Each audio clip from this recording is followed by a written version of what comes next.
Welcome to the Gallery at the J. I'm Connie Cirillo-Freeman, Director of Arts and Culture here at the Center, where we strive to offer enrichment opportunities for our diverse members and community. At the gallery, we want to showcase artists whose works will capture the imagination and inspire people to experience the wide spectrum of emotions that art stimulates. Today, we are presenting The Contemplative Landscape, paintings by Robert Selkowitz. A Stanford native, Robert and his artwork is well known here at the JCC. It's been a great pleasure to talk and get to know Robert during the planning of his exhibit. Originally scheduled for March, we are so happy that we can finally present his exhibit, albeit virtually. Hi, I'm Robert Selkowitz, and I've had my paintings here since the first week in March, and I'm standing here in the third week of August. So I felt a little awkward because the beautiful poster they made had me in a wool sweater, and to stand here now and look at the poster, it's a bit out. Now, the painting behind me is my family home where I grew up in Japan. And all the family are here doing activities of a summer day. This is a painting of the same beach as it is today. I was inspired to become a landscape painter because I appreciate spending time in the landscape. And as I've grown and painted over the last 50 years, I found touchstones along the way that bring that meaning really in touch. And I want to read a quote from Frederick Law Olmsted, the landscape architect who designed Central Park.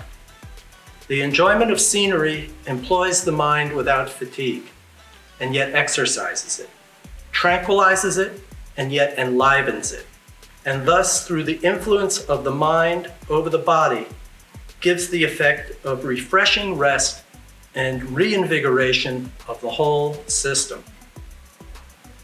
The title I chose for this exhibit, The Contemplative Landscape, draws on the feeling I have of the restorative aspect of spending time in a landscape, quality time.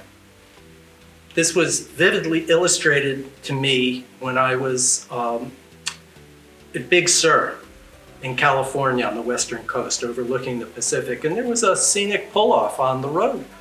And I pulled off, and I had my pastel kit and my pastels, and I set up my easel, and I stood there for an hour or two imbibing that scene. And tourists would come and stop, get out and take a photograph, and then get in their car and leave.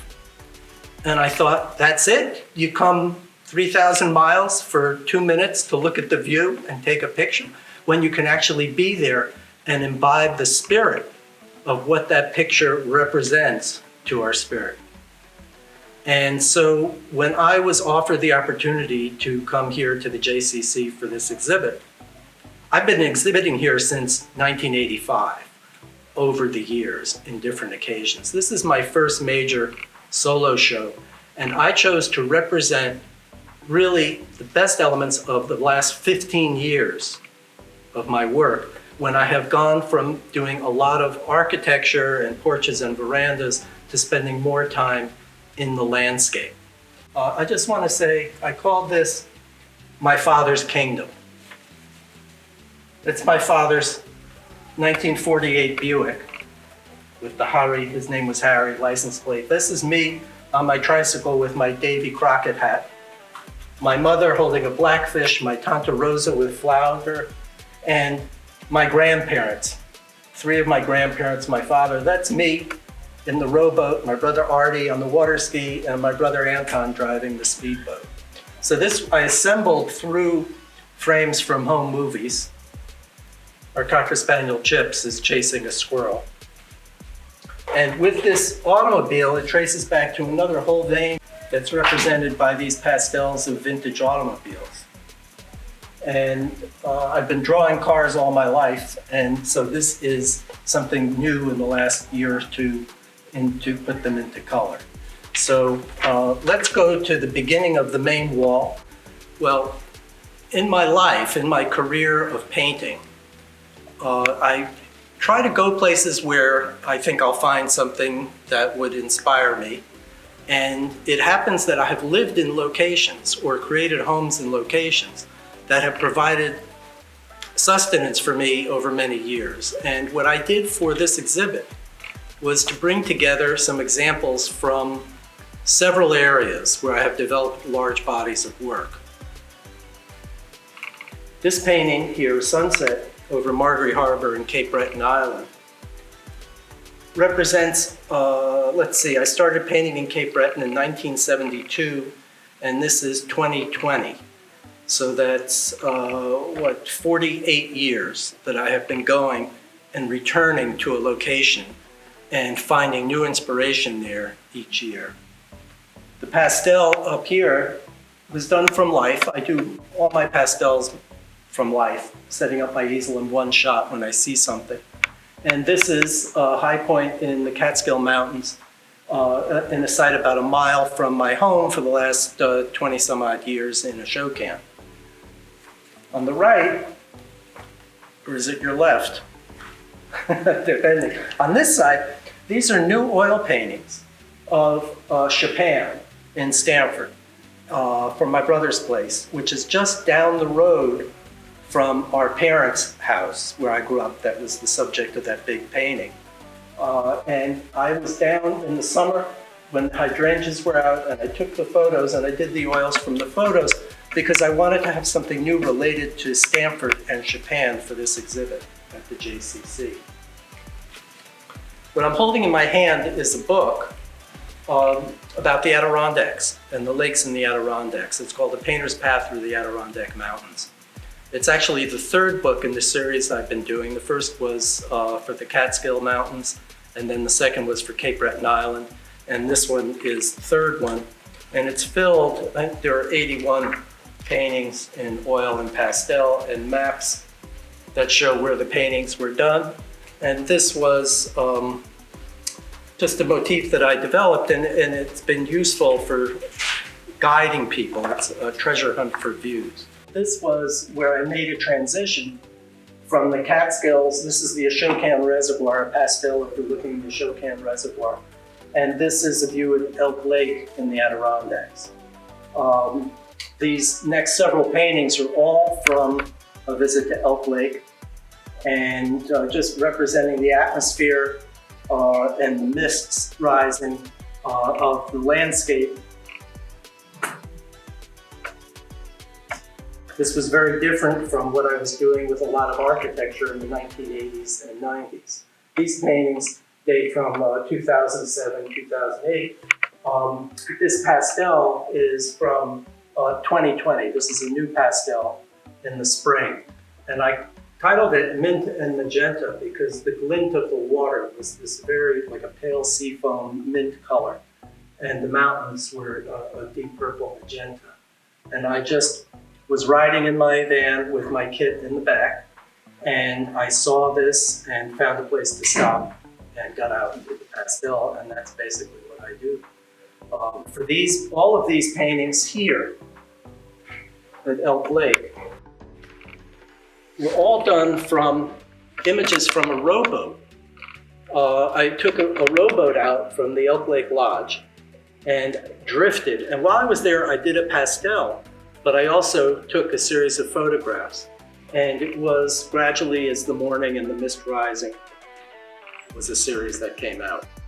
I was looking for a transition from the Adirondacks to Cape Breton Island, so I used kind of the color palette, and this is Silver Bay on Lake George, with the ripples on the water at the Silver Bay Association, which is a YMCA camp family center. It's a beautiful location, Victorian Inn on Lake George, been there many times.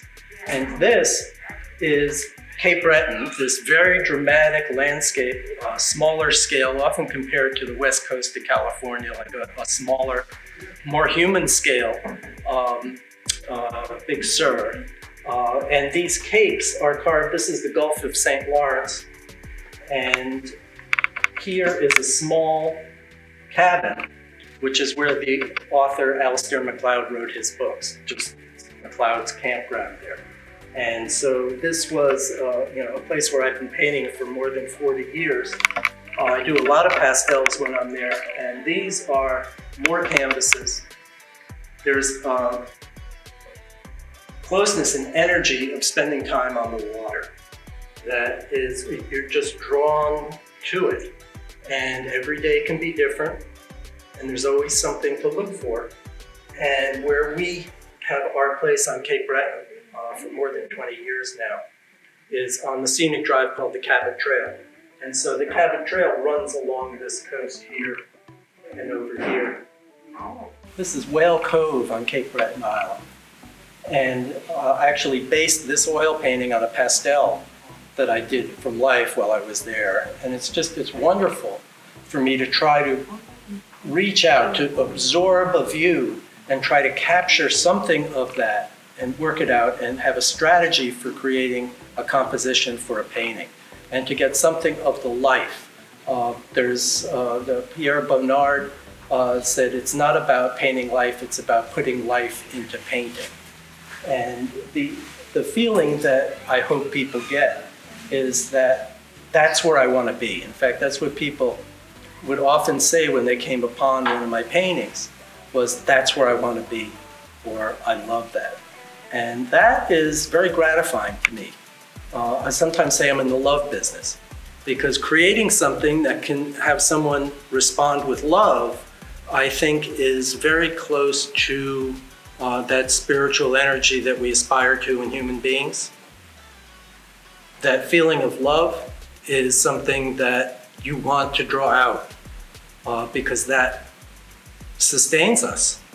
So to me, I love the landscapes, I love my paintings, and being able to communicate that experience, I think, is the most gratifying.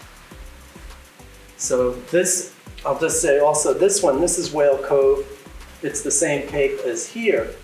And I kind of got two capes together from that same site in this painting here. And these are new paintings. These were done last fall in 2019. This painting in the Adirondacks in the flaming fall is at Elk Lake, where the Adirondack Mountain Club has a lodge where I stayed, and with frosting on the mountains. Now this was a canvas I did inspired by a pastel. Can you see that? That I did on site. And it was just something of so much energy that I decided to do it as a canvas. And it's over here because it didn't really relate color-wise to the other paintings, but it sure worked on the brick wall because it was strong enough to stand up there. Just the, excitement of doing that. This one was from 2015, so that's 5 years ago. Back in 1985, I started using Metian Canson pastel paper. And this is now 35 years later. I have done probably 2,000 pastels, I think. And they're really, I love doing them because they're so direct. It's a challenge to take the colors and come up with what I want to try to communicate that. But it's very direct, and for me, very fast. Like this pastel of Lilacs by a Cottage is on Maverick Road in Woodstock. And I remember I drove by and I turned around and parked, and 45 minutes later I had that done. And it's just, it captures the energy. It's so direct and gestural. And here's an example with one of my porch scenes from a few years ago. I just happened to go by and see that. And it's a heart reaction. It's like you see something and there's that sense that's beautiful. And then the scheming to see what you can do with it. And then the satisfaction of finally pulling something off with that. See another one. Here's one in Japan a few years ago. 2007, 13 years ago. And this one is a landscape in Andes, New York. There are some motifs that I'll come back to, places where I know I have a good composition for a painting, and I can return there year after year or different seasons and find other examples. There's another, this was from Mohonk Mountain House, where I started doing paintings in 1985. This is from 2018, from May 10th. So that's an example from all seasons. I like the winter also. Lots of pastures. Oh, here is the pastel that is the basis of the oil painting of Whale Cove.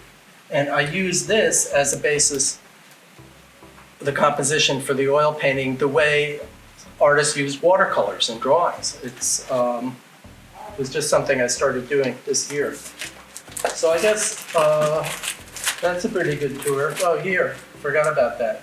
So again, I did mention in the very beginning the automobile thing. I do every so often a project that combines history and experience. And I've been working on creating what I call the Catskill Conquest Rally, commemorating the 1903 automobile endurance run. And it's become quite a big event. I mean, we're doing the 4th annual one, September 26th, in about 6 weeks. And this was from a British car show, a Jaguar and a Triumph. And again, I had done drawings of these cars for decades. And then just a couple of years ago, after my family said, why don't you do some paintings of the cars, that I started doing pastels. And this was done from life at a car show. There's another one, a Bugatti. And here's the pastel, good place to end. This is Chopin Point in Stamford. At the end of the point, on the Chopin Point, where I grew up. And I return to every now and then. So thank you very much. We hope you enjoyed our Gallery at the J exhibit. If you're interested in a private showing or to purchase a painting, please be in touch with me here at the JCC. Thank you.